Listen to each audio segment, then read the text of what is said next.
Thanks for the introduction, Estrella, and thanks for hosting this, and really appreciate the WITI group for being able to bring this space together. I think it definitely was a WITI event that caught my attention, and I was like, wow, this is just an awesome group, and would love to be able to see if they'd be interested in talking about topics around inclusivity and a little bit about Bridge and my role. I work as revenue ops manager for Bridge. Our Bridge's mission is to help companies really achieve their talent goals and empower individuals to be global citizens.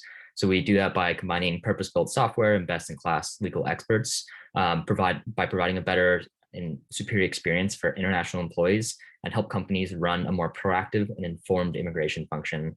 So it means we get the opportunity to have wonderful conversations with top talent leaders, HR, and people folks to reimagine corporate sponsorship, inclusivity, and immigration. So, just really excited to be here and really learn from kind of the best trips and from everyone on the panel. I'll pass that to Sarah. Awesome. Thanks, Kevin. So I am so happy that we were all brought together today to talk about a really important topic. And I want to thank WITI for providing us with the stage to talk about building a more inclusive culture for international employees. So this topic doesn't really receive as much attention as it deserves. It's really hard for teams to even know where to start the conversation or find resources to support their foreign national employees. So I'm really looking forward to learning more from our incredible speakers today on how they've not only built, but advised on these cultures. So just to lay out what we're going to go over today, our goal is to go over all the aspects of a successful culture. So we're going to talk about recruiting, building and maintaining that culture, legal considerations for the entire immigration journey.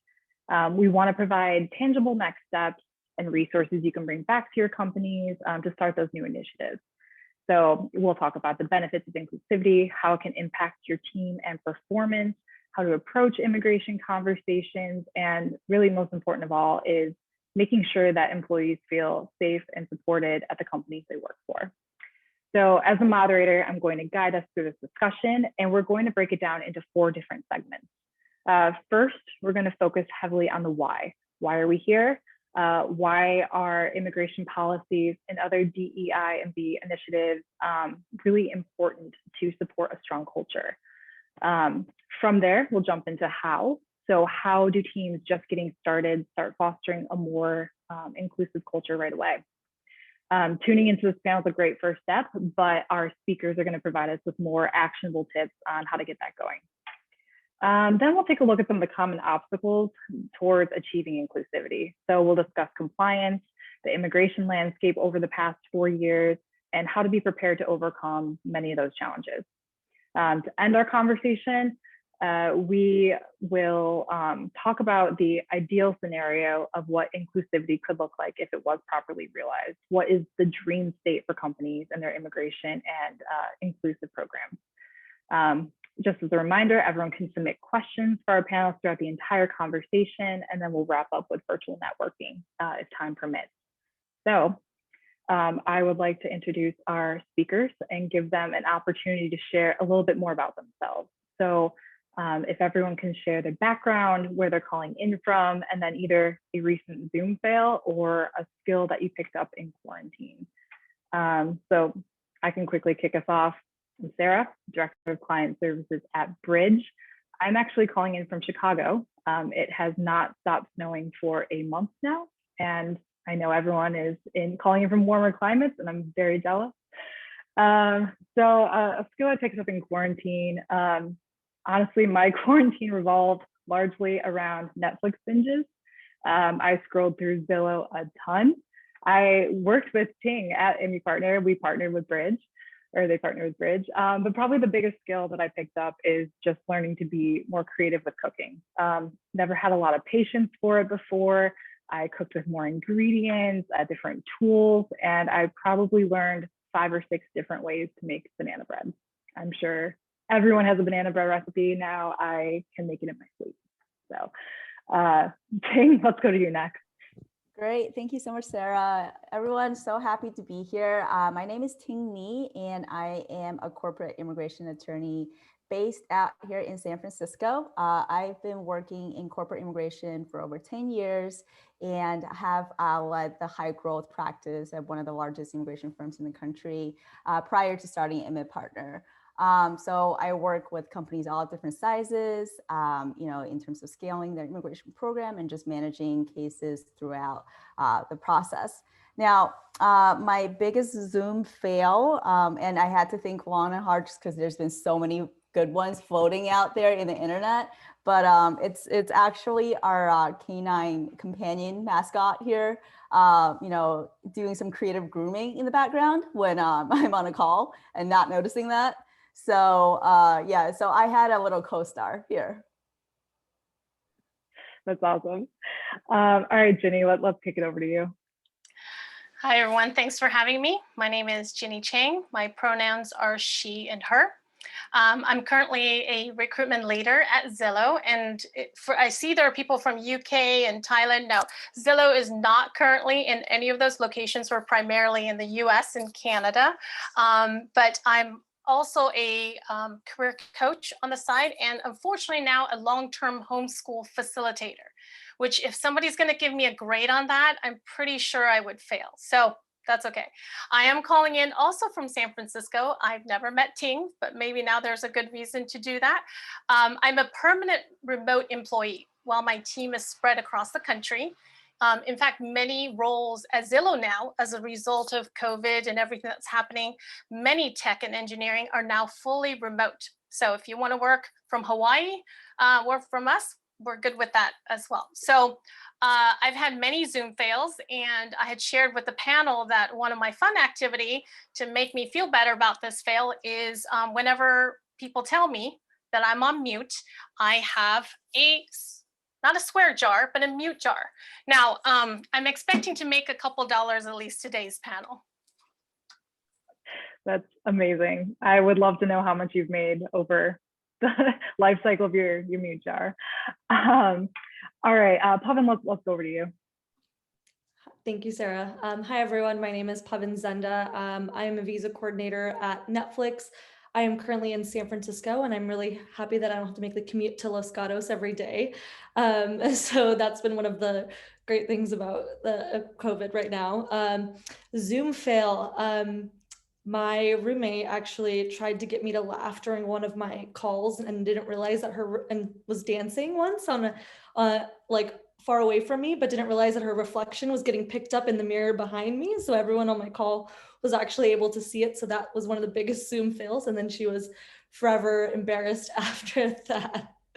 So yeah, I'm really excited to be talking about immigration and to be on this panel. Thank you. Yeah, that has to be like the biggest example of karma I've ever heard. That's amazing. Okay, great. So now that you know all our speakers, let's start learning from them. So first, let's talk about why inclusivity is even important. So immigration policies, DEI and B initiatives, they sometimes seem like an afterthought for organizations.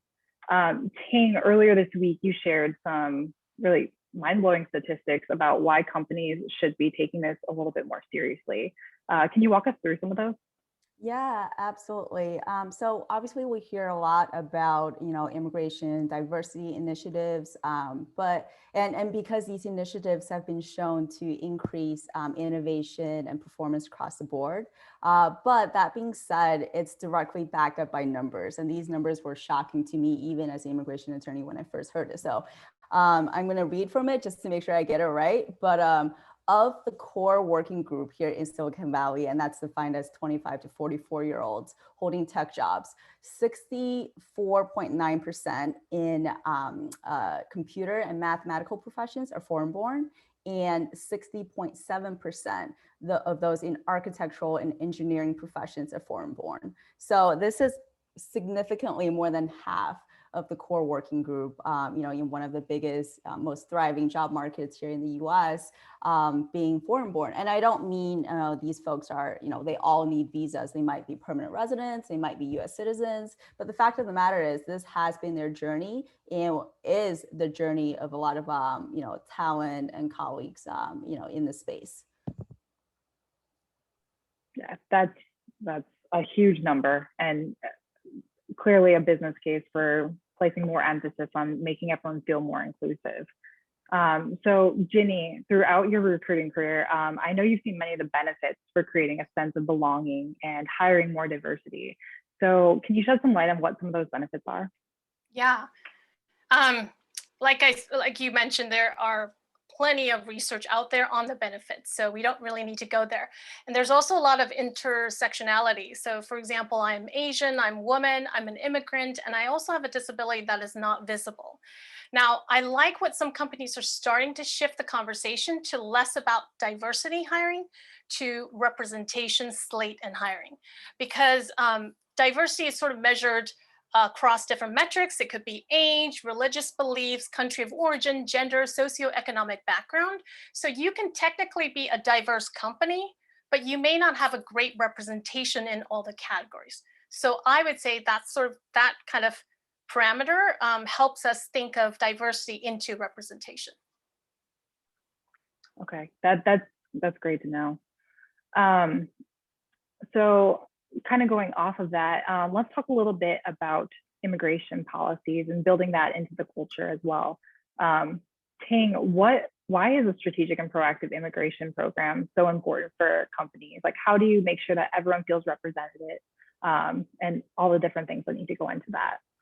Yeah, I mean, an immigration program it's something that's dear to my heart because I am always talking to companies about the importance of being strategic with their immigration programs. Companies in general are so used to having kind of a point in time approach to immigration, meaning as long as I can get the cases in front of me approved, we're good to go. And the reality is a lot of other companies and just competitors are making sure that their immigration programs are being more strategic. So it's super important to be able to leverage your company's policies and for attracting key employees and retaining the ones that you have. Now, immigration policies isn't just for that. It's also good for compliance efforts. I see a lot of companies at the early stages, trying to be super supportive of their immigration population. But what that leads to sometimes is this inequitable distribution of benefits because some of the managers might be more forward thinking and just have more knowledge of immigration, while others don't and are just hesitant to hire for national employees, for example. So when you have that policy built in and that program systematized, you give everyone the tools to be able to use immigration and embody it in your entire organization. Now, to your second point, some of the key things you want to think through are, basic priorities for the company's corporate focus. Is it cost optimization? Is it employee experience, or for ease and support as they move through the immigration process?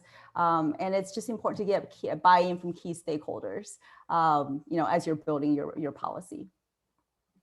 Okay, great.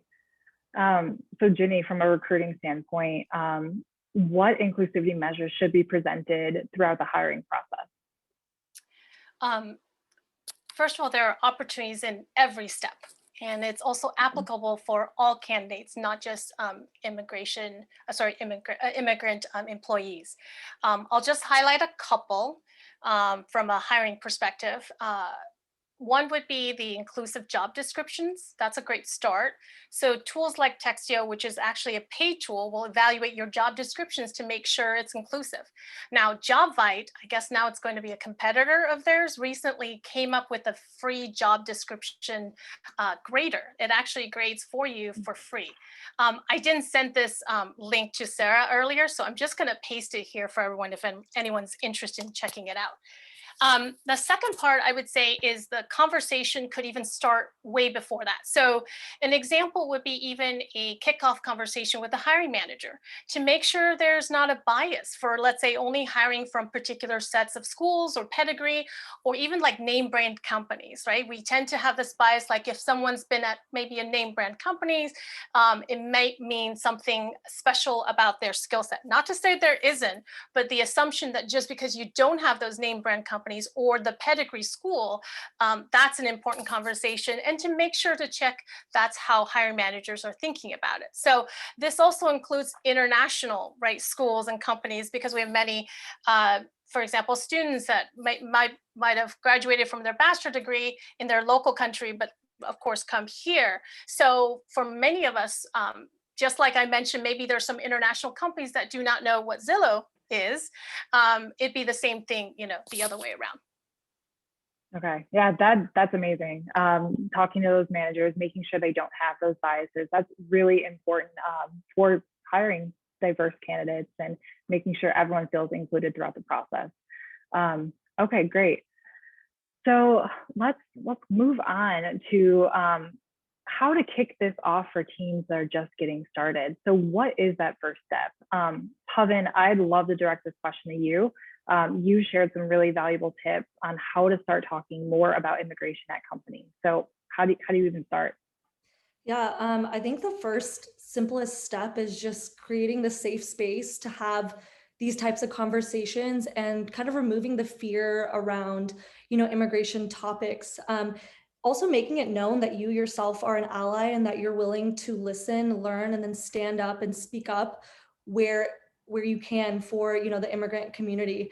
And so I think oftentimes a lot of people remove themselves from talking about immigration because they don't relate to the immigrant experience. And I honestly think that you don't have to relate to it. You have to just be willing to learn and ask questions and put yourself in a position of supporting. And so if you just speak up and let your team members know that you are an ally, that you're willing to learn and everything, that's just the first beginning, step there.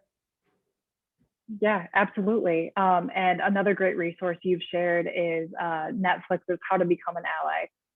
There's a really great video. I watched that yesterday. It's amazing. It's very informative. It really kind of teaches you exactly how you need to be thinking about your employees, putting yourself in their shoes, and learning and growing with them. So that's a fantastic resource that we'll share out. So Ginny, over to you. So in your experience, what are some ways that teams can provide better support to their international employees? Ooh, I almost earned $1. Okay.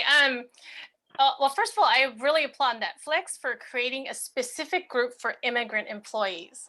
Now, as a former F1 international student myself, I recall being more connected to other immigrant workers at the company. And one of the things that they shared actually was many of them didn't negotiate their comp package because of fearing that they wouldn't get the opportunity or other people might take that opportunity. So I think what's important about that is unfortunately, once that's happened, it does mean that there's some time that needs to be catching up. So I would say in order to catch up internally, teams can support this, managers can support this, HRBP can support this, that whenever there's an opportunity to look at equity across their team, across the company, across same roles, that's the opportunity to kind of make that adjustment. Pavan, do you have anything to add? Yeah, I definitely think that employee resource groups hold so much value within companies because what it does is create this space once someone is actually an employee. In my previous experience, what I found is a lot of my resources were dedicated towards making sure that the recruiting hiring process was where we took out this bias towards immigrant candidates, for example, but then it stopped right there and there wasn't resources once somebody was an actual employee specifically for international employees. So having dedicated employee resource groups and communities built out within these companies dedicated towards, this changing environment is super important because as we know, immigration is in a constant state of flux and the different needs of immigrants change, over time. And so they might not need as much support during one point of their, employee experience, but might need it later on. And so in order to keep developing these resources for these changing needs, I think that a dedicated employee resource group is probably one of the most valuable things that we can provide to our international employees. Yeah, it really just creates like a very safe space, and it shows like that your company is here for you. Like, we will take care of you. You can talk about immigration.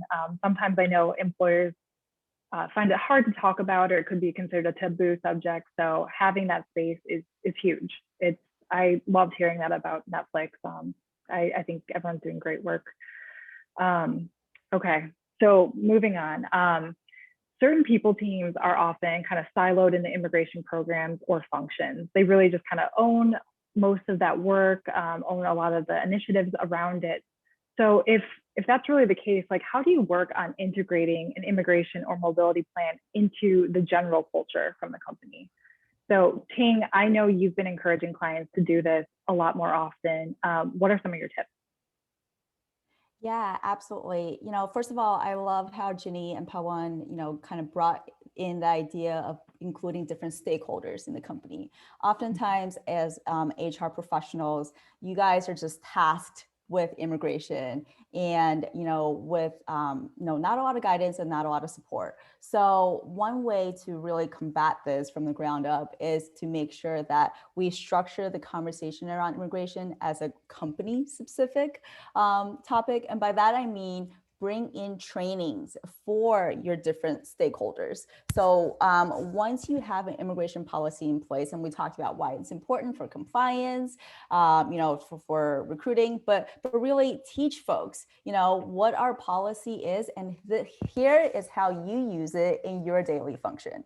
For example, when we have, immigration policy in place, we'll often advise companies to put together recruiter training where, we come in as immigration attorneys, teach recruiters what sort of questions can you ask and what sort of questions can't you ask. Don't be afraid of the candidates that present themselves with, hey, you know what? I really love your company, but I'm curious about the green card policy. That's nothing for you to be afraid of.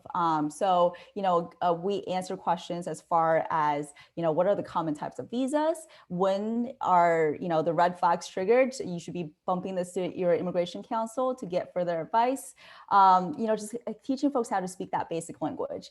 And similarly, your recruiting function is one thing. Another thing is your managers and just folks that are managing the foreign national employees on a daily basis. A lot of times, and I'm sure for all of you that have done some work with immigration, getting the managers to collaborate with you on a job duty is like pulling teeth, just because they're like, I gave it already to you. What are you looking for? What do you mean you need more detail? But when you can back it up a bit and tell them why do you need an extensive, job description? It's because we can speed up your onboarding process by 3 to 4 weeks because we don't have to deal with a request for evidence.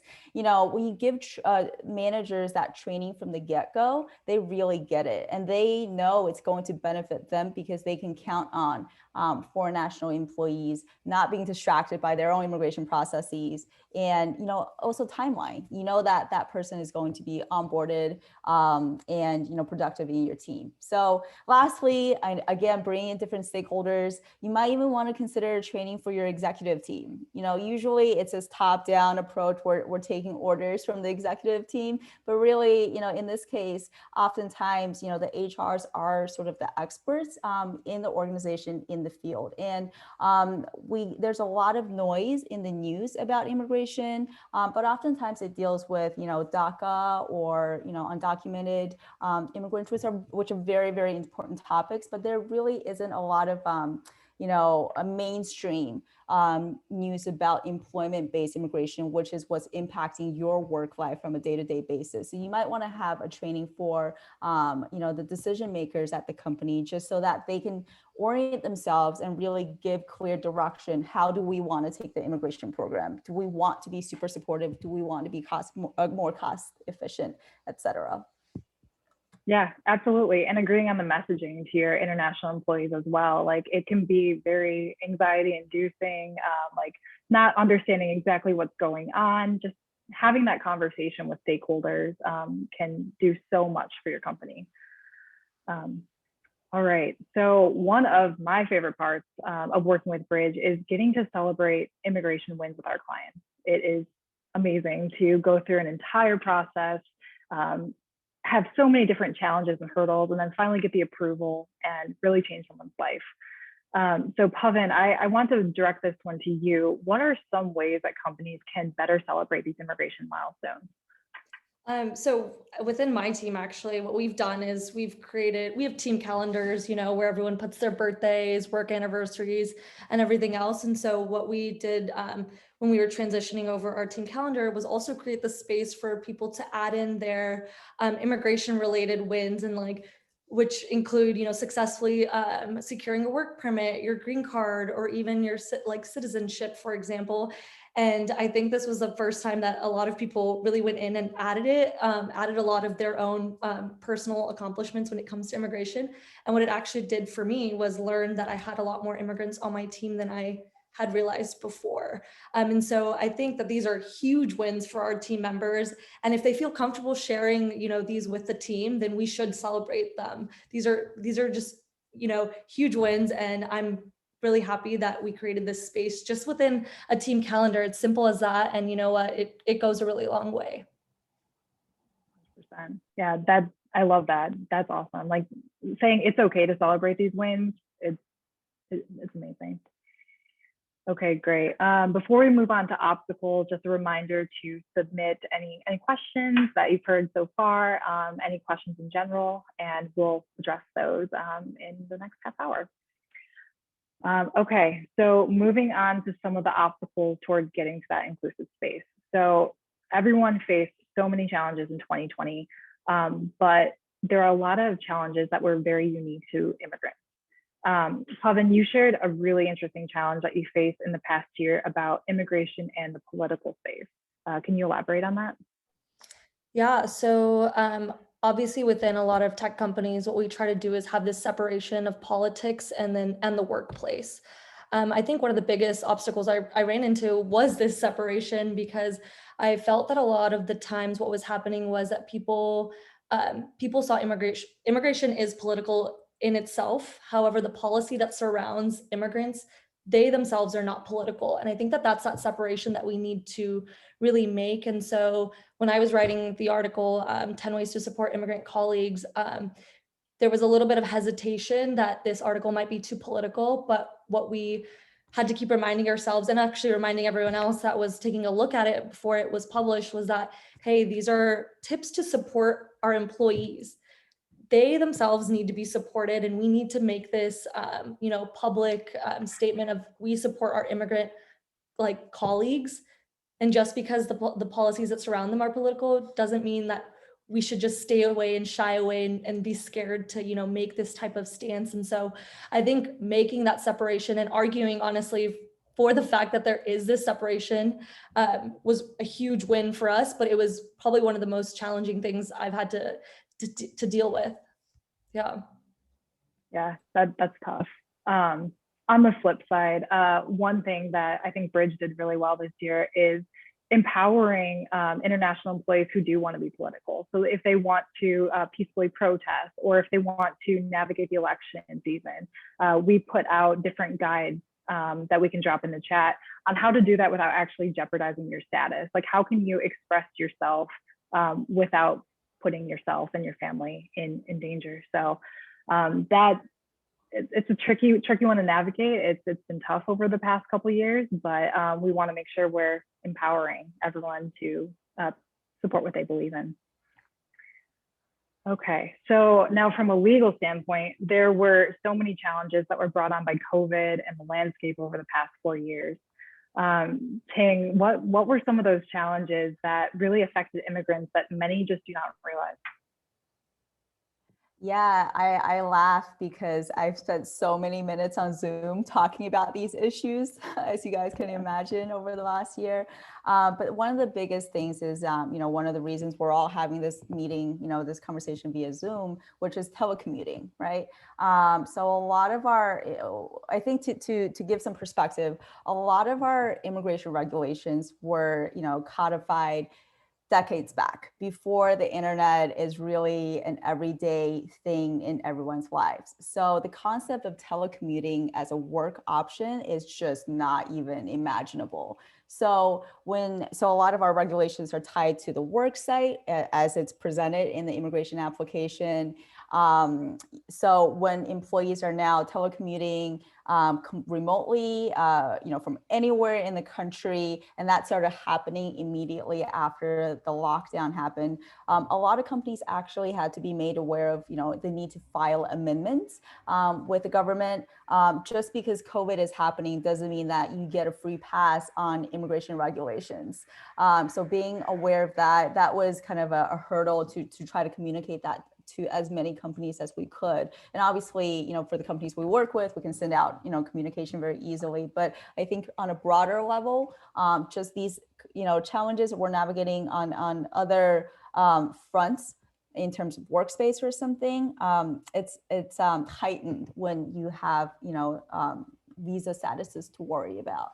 Another thing is just, we talked about the separation between politics and the work site. The fact of the matter is our national politics affect what we need to pay attention to in terms of compliance when it comes to immigration. So during the Trump administration, there were, and I could rattle off some more statistics, just heightened RFE rates, heightened denial rates, heightened on-site, unannounced compliance visits, by the fraud detection unit of the USCIS and ICE. It's just for companies to be aware, again, taking a holistic approach is what you want, because if you just get your immigration case through and that's all you worry about, you won't. I guarantee you there will be some loopholes, some holes in your program where you are not compliant. And if an unannounced site visit shows up, the company could be exposed to certain liabilities. Yeah. And even with that, I know some of the issues this year with some of the mass layoffs is trying to find a new immigration or a new sponsor before you have to go back to your home country or leave the US. Like, that places so much more stress on an individual than many of us realize. Okay, so let's move on to another obstacle. So we talked about this briefly, is representation and diversity and talent acquisition. So Jenny, you spoke earlier of some of the benefits of hiring diversity, but can you speak to any of the challenges that many talent teams are facing? Yeah. Well, first of all, I want to thank Tink for all those information. It actually makes me appreciate our immigration team, because all the things, all the loopholes she's talking about, I'm having more recollection, right? Remember, because on the recruiting side, I may not need to know all of it, but all of this sounds familiar. So this is good. I think we're covered there. So challenges with talent acquisition, that could be a whole panel, but I think I'll just use one where companies have always tried to attract talent to where they're located. So now there's a flip side, and the challenge is actually to go to where the talent is. So as a result of COVID changing the way we work, Zillow is seizing that opportunity. So in order to be more inclusive, more personalized, and more flexible without being tied to physical locations. Again, that still needs to have immigration information or amendment, as you mentioned, but it does allow that we're broadening our ability to attract more representative talent and skill set that we didn't do before, or we couldn't because candidates weren't willing to relocate to some of our key offices. Now, the same group of immigrant employees I was engaged with when I was an immigrant employee mentioned, for example, they really loved where they were studying and they had already built a great sense of community. But then they had to like uproot everything and move to the company's headquarters where they were hired into. And many actually chose not to. So, in this kind of new flexibility, it could also mean great option for the immigrant community to have more of those choices and that flexibility, especially those with families and kids. Yeah. I like that you present a silver lining there. That's wonderful. Yeah, it's definitely nice to be able to kind of surround yourself by those communities that have really supported you, especially for any foreign national employees. So that is a benefit of COVID. One of the few, at least. Okay, so Ting, you spoke earlier about benefits of integrating immigration policies into the culture, but there are also a lot of challenges that come with that as well. What have you experienced and what should or should not be asked of international employees during the hiring and the onboarding process? Yeah, I think with the hiring process, a lot of times it goes back to education and just basic awareness as far as, we do have to go through the immigration process. So the normal onboarding timeline that you're used to for working with a US employee is going to be different. Sometimes we have to get the approval before that person can start. And realizing that, it depends on the USCIS officer that's reviewing the case. If we get a request for evidence, for more evidence, it's going to delay the timeline. And building that into the onboarding expectation, again, with training for managers and other stakeholders is super important. Now, managers that themselves have gone through the immigration process are often, much more aware and understanding for obvious reasons. Now, I think one other, obstacle I could see is just, I think, again, everything goes back to lack of awareness. None of this is hard. None of this is, unaccountable. You can't account for the changes, even when it comes to widespread policy changes at the government agencies we're dealing with. I think it's just awareness of the overall political climate and realizing just because something was super easy 10 years ago doesn't mean that it's going to be the same. It may be easier, but chances are maybe not. Yeah, we see that a lot, like thinking, oh, it's not that big of a deal anymore. Like it's easy to bring someone on, but it's not. There are so many challenges that everyone at the company needs to be aware of when they bring on new team members. So thank you for sharing that.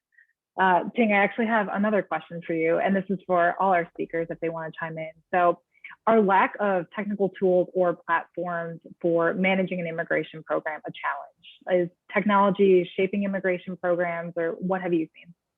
Oh my gosh, what a great question. So, as a lawyer, I am in the midst of a very laggy field in terms of adopting technology. So, I don't know how many of you guys, work with lawyers directly on the immigration front or just anywhere else. We love our basic Excel sheets and Microsoft Word documents and it presents a challenge when you're managing a team and you have 1,000,001 different things to do. So there are, I think, to combat that, some technology platforms that have emerged to try to alleviate the burden on companies. So, but I think for right now, within the space of immigration legal technology, a lot of the technology is geared towards attorneys. What makes my job easier, since I'm the consumer of that technology, and then my client will get a portal to sign on, and that's it. But I have been seeing this transition, and Bridge is a great example of technology platforms that are more focused on providing an employee-friendly experience where every step is laid out directly, so you don't have to be the intermediary between myself and the foreign national employee. You can just tell them to log on to their portal and see all the steps. So I think for folks that are trying to boost this adoption of an immigration strategy, it pays to do some homework and pick the right technology to kick off your immigration program. Yeah, I think the most important piece of having some sort of technology to support your immigration program, is transparency. Everyone wants to know exactly what's happening at what step of the process. Like the immigration process is already so complex. So to have that tool to aid you throughout the process, make sure everything's getting done in a certain amount of time, everything's on track, has been tremendous for supporting immigration programs. All right. Any other comments from our speakers before we move on to the ideal state of inclusivity? Nope. Okay. Okay, so a more fun topic. What is the dream state if an organization can reach this peak inclusivity? So what might the culture look like? How might that affect employees? So Pavan, I'm going to direct this one to you. Yeah, so I think that one of the most important things, in my opinion, is executive allyship. And what I mean by this is having actually within the employee resource group space, having designated executives within your organization actually appointed to these different employee resource groups in order to bridge that gap between what is impacting and what is going on with your employee groups and communities that could actually be spoken on a higher level, or what decisions that are being made higher up that now that you've learned and listened to what's going on, how can you speak up and stand up and make better decisions to support these groups?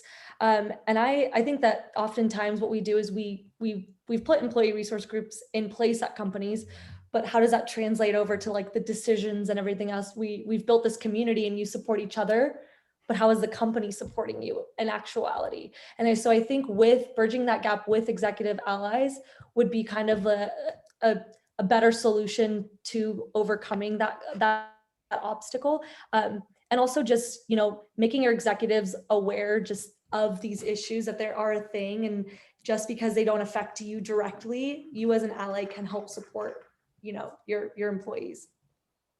Yeah, and I want to point back to that video from Netflix. That it's so powerful to immerse yourself in other stories, others' content, experiences other than your own, so you really understand your employees.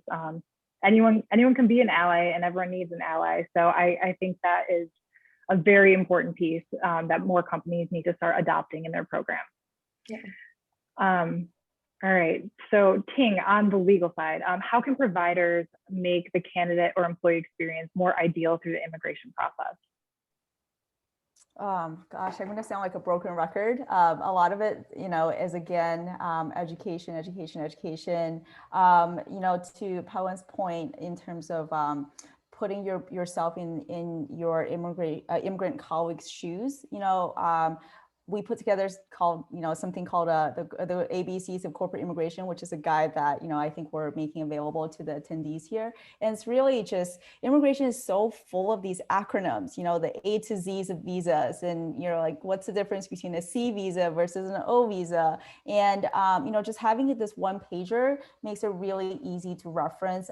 There's only so many that show up within the context of corporate immigration. So you're not getting this, you don't have to memorize everything. But I think just understanding some of the basic other acronyms in terms of like PERM, which is the first part of the green card process, I-140, these are things that are so second nature to your immigrant, colleagues or, employees, that just being able to speak the basic language without them having to, launch into another explanation is, I can't tell you how, supportive I've heard, from other, from what employees have said to me about, feeling supported in immigration programs that are that proactive. And one last thing I'd like to say is that, what I've seen is the companies that really make immigration programs a priority, I've seen their Glassdoor reviews where they're saying, this company is amazing. I love working for them because, immigration was a breeze. And that company, the one I'm particularly thinking of, really leveraged an immigration policy, which is pretty supportive. And honestly, most startups have a very supportive immigration policy. They don't even realize it. Just codifying it and sharing it from the recruiting side just elevates things so much more and makes it so much easier and so much more friendly.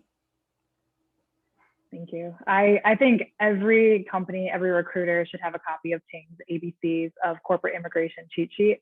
I saw it was just dropped into the chat, and it is so helpful just to understand the processes that your employees are going through. So everyone make sure to take a look at that one. Okay, so we're getting close to the end of our time together, and I do want to save some time for questions that have been coming through. So let's end with some rapid fire wisdom. If there's one thing that you would like this audience to take away from this session, what would it be? Jenny, I'll start with you. Okay, I might have more than one because I can't just have one cookie or one chip. So, all right. So I would say a few things. They're all kind of related. I think leveraging those, that includes me because I've kind of gone through the process or walked the same mile, is kind of a low-hanging fruit. We talked about allies, which is amazing. But a lot of the immigrant employees, we become green card holders, we become US citizens, we probably bounce around different companies, and finding a way for them to opt in to support like the next wave of immigrant employees within the company, I think that would be beneficial. Like it's truthfully, it has like the most realistic expectation and experience that they can share. I would say ensuring your company focuses on like measurable data that combines both hiring and retention. I think there was a question in that, but it'll give you a better picture of what actually happens after they join the company. Do they feel psychological safety? Is there growth or L&D investment? Is there even upward mobility? To celebrate the different type of leadership traits that might be influenced by their immigrant upbringing or experience. So that's just not one way to define what a leader is. Does that company invest in that? We also need to understand, just like there's diversity even within the API group, there is different needs within the immigrant community. So sometimes understanding that, even something as specific as somebody who came from countries where English was a predominantly that language versus a country that isn't. And I think if you are someone that gives tips to candidates or others, you might want them to ask, because there's always like a question at the end that says, do you have any questions for me?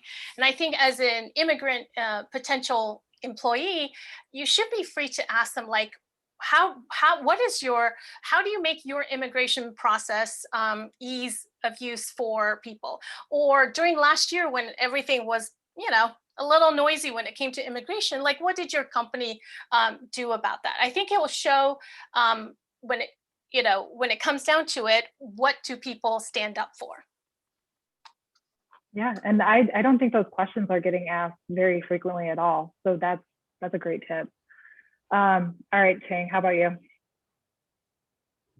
Yeah, first of all, I think for the actionable, piece of advice that I think all of you here are already doing, which is getting curious and educating yourself about the process of immigration. It's really not, and I know I'm speaking from the perspective of an immigration attorney, but it's really not this big scary thing, just like anything that you've studied, in the past. And there are platforms out there and resources you can turn to that will, get you to a place where you can build a program. And I'm thinking of, I know SHRM has, an immigration focus, some trainings there, just basics.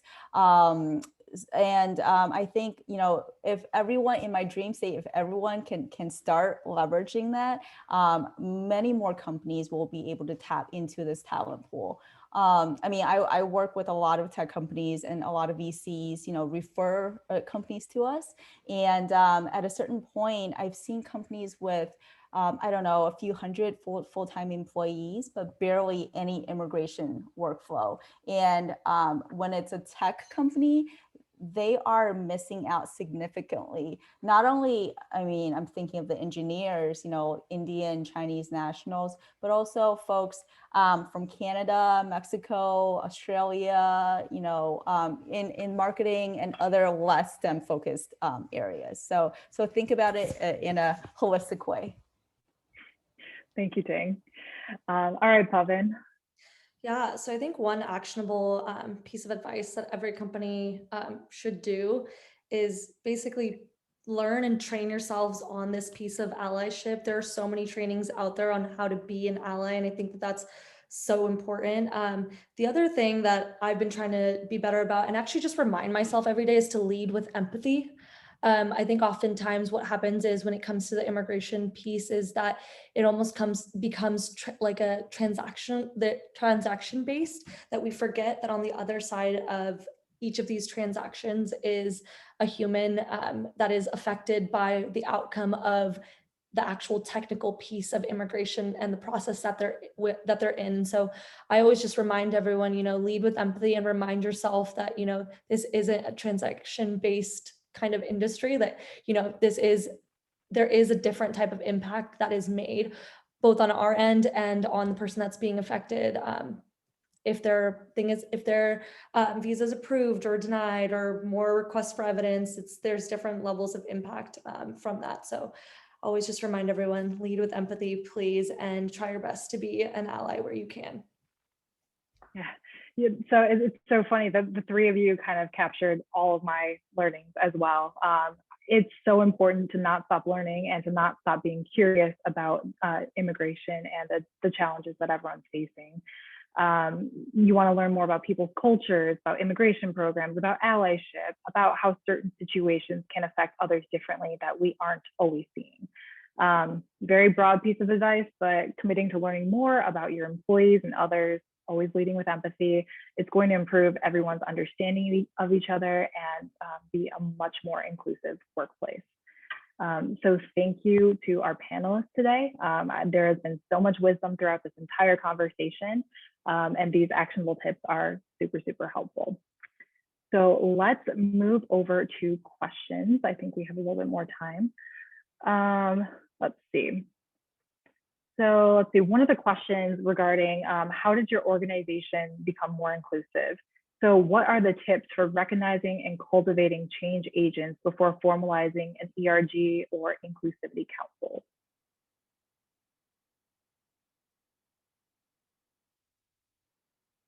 Any question or any thoughts on getting started with employee resource groups, or any tips for cultivating change that come to mind?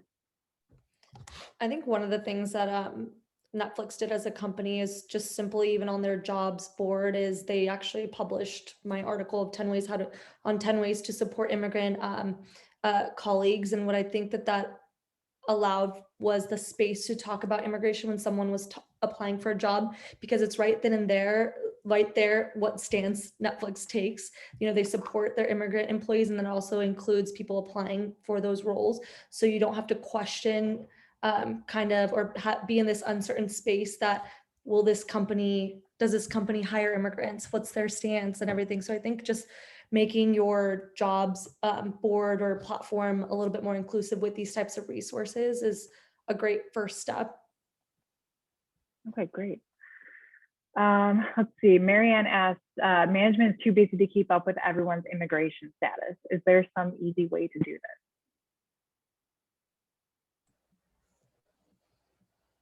I guess I could take that one. When you have so many people to manage, I know a lot of HRs tend to lean on the immigration attorney to do the work, and generally that's fine. I think as a good attorney, you should be keeping track of everyone's statuses. But the fact of the matter is, I think when the program gets to a certain size, you are going to have human error. So I would highly advise, looking for something with technology to help manage the scope, as well as just the various dates you have floating around. Thank you, Ting. Ting, I think this one might be directed to you as well. So Colleen said, the biggest challenge we had involves prevailing wage and disparity between the market rate and what USCIS recommends. Are there any ways to overcome this challenge? Yes, absolutely. These are the sort of questions I love because, you get a seemingly, impossible a problem, I suppose, because these are government, wages. You can't change that. But really, there are creative ways. You can use private wage surveys that, give you a more realistic, survey of the area as opposed to just the one published by the Department of Labor. And it's just, kind of talking to your immigration counsel and asking them about that because they may not be thinking of that as a strategy for your company. Alternatively, it's realizing that just because you're given one wage level for a specific code, it doesn't mean that this position can't be pitched into a different code. The database for this job code was, again, constructed years and years and years ago. There isn't anything for a UX designer, right? So we're finding different ones that might fit a UX designer, and one of them might have more friendly wages that really capture, what you're looking for. All right, Australia had a great question. So outside of ERGs, what are other retention strategies, especially in a remote environment?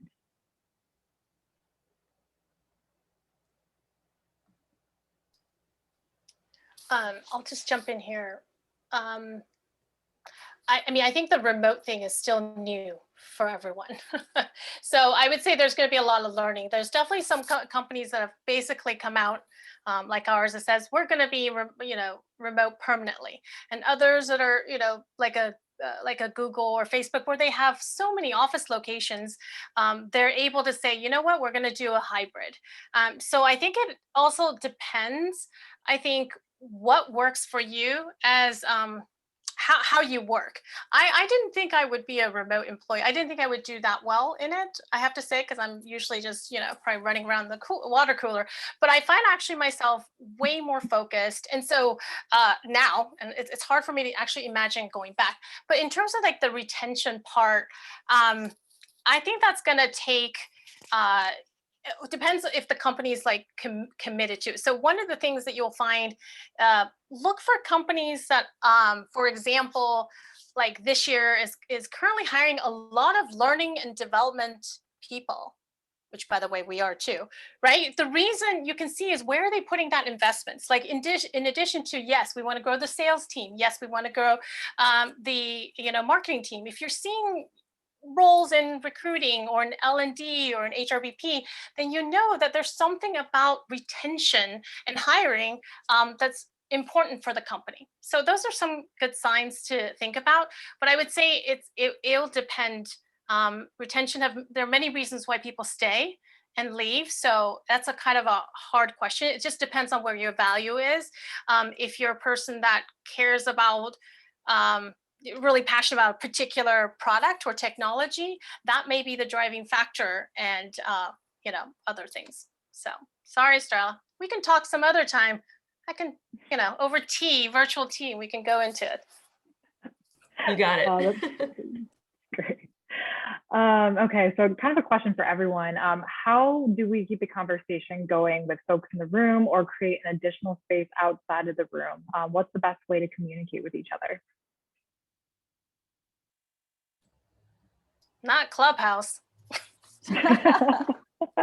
So, I'm kidding. I'll just put my LinkedIn and information if somebody wants to keep on connect with me. Yeah, similarly, I'll put my LinkedIn and our website, feel free to, I love talking about, building more inclusive immigration programs for companies. I know we all have like a working that we geek out about, but aside from processing immigration cases, the strategy piece is what gets me excited. So let's talk.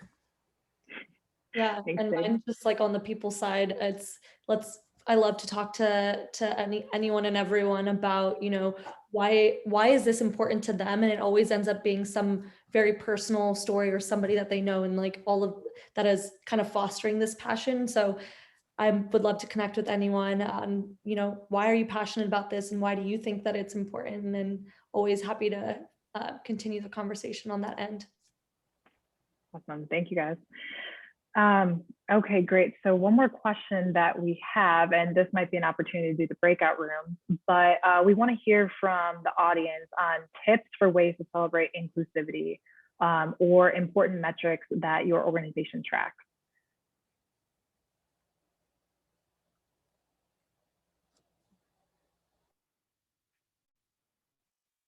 It's a really good one, Sarah, by the way. I'm still thinking about it. We have our own internal because we do, staffing with different clients, but we have our own internal immigration team, and what they'll do is they'll send out huge wins, and there's thousands of people in our company, so they'll send out these shout outs and things like that, and it's a pretty big deal. I feel like there should be some prizes or some other incentives tied to it, but that could be something that we could look into. I don't know what anyone else does. I'm actually be curious to hear.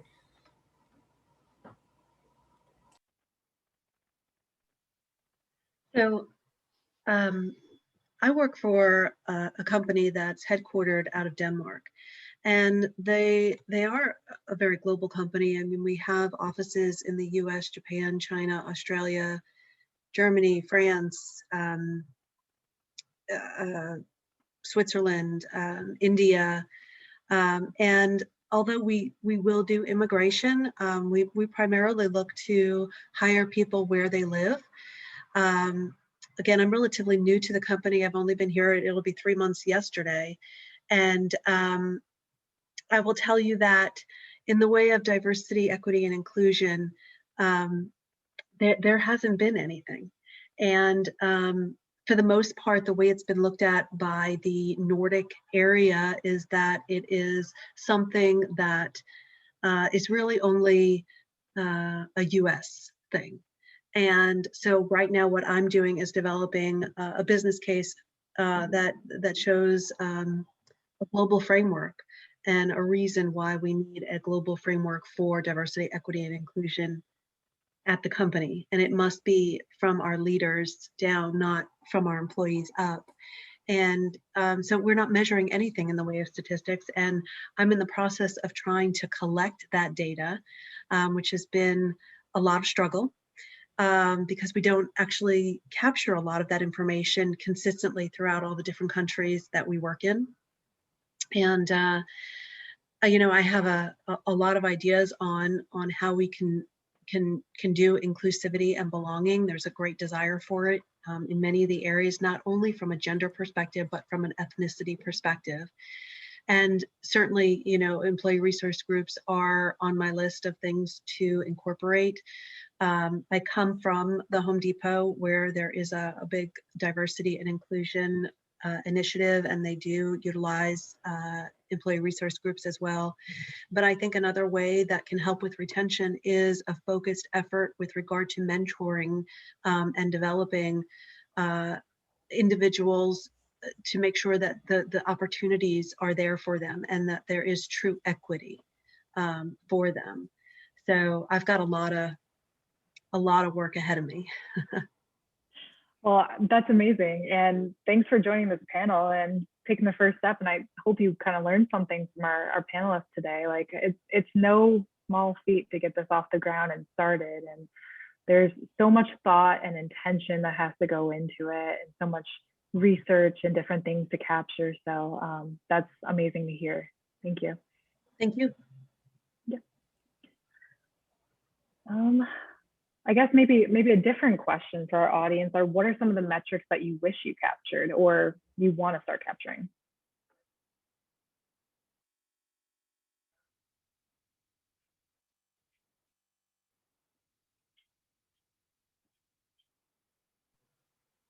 So is that to me, Sarah, or To everyone, anyone? Well, from my perspective, I'll tell you, I've been trying to pull data from our HR system, which is a relatively new system. And again, I'm looking to pull metrics. I've got country, how many employees we have in each country, but I don't have good information on gender. And many of our employees have answered that as they don't wish to disclose, and that also being partly that they only had female and male as an option. I don't have good information on ethnicity at all. And we have, for example, 50 people in the United Kingdom, and I don't have ethnicity on any of them. And I have limited ethnicity on those in the US. Ethnicity for those in India, it may have to be a different question or with different options.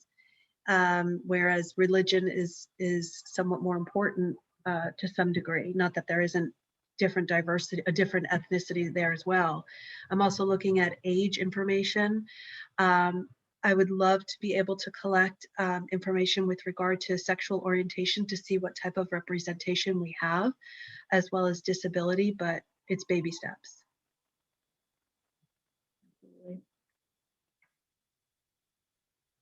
Okay, are there any final questions, any final comments before we wrap up?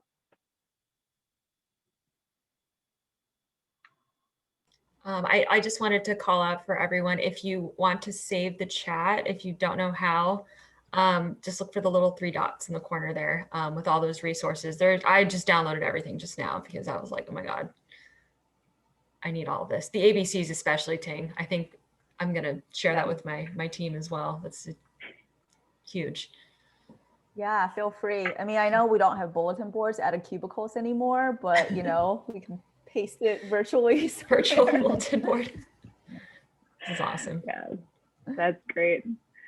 Okay, so thank you everyone who joined us today. A huge thank you to Ting, Pavan, and Ginny for sharing all of your wisdom, and the WITI team for giving us a spotlight on such an important topic. I hope everyone's leaving our conversation knowing more than they did before, and they feel like they're ready and empowered to have a more inclusive culture at their workplace. So thank you everyone for your time. Thank you, Thank you, everyone. everyone. Take care. All right, bye. Bye.